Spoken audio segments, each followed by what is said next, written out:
apa kok semende cagak lah derek kaya pitik gering. Aku ki sekolah wis wayah lulus, wayah wisuda malah corona.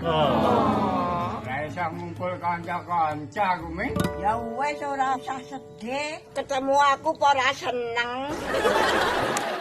Aku rene ben ketemu kowe ben bahagia.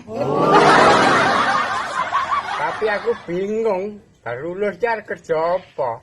Kerja apa wae le penting ki diclateni. Ora kaya kowe karo aku jaman biyen. Larane ati, mlenjani janji, saiki goleki. Ninggal aku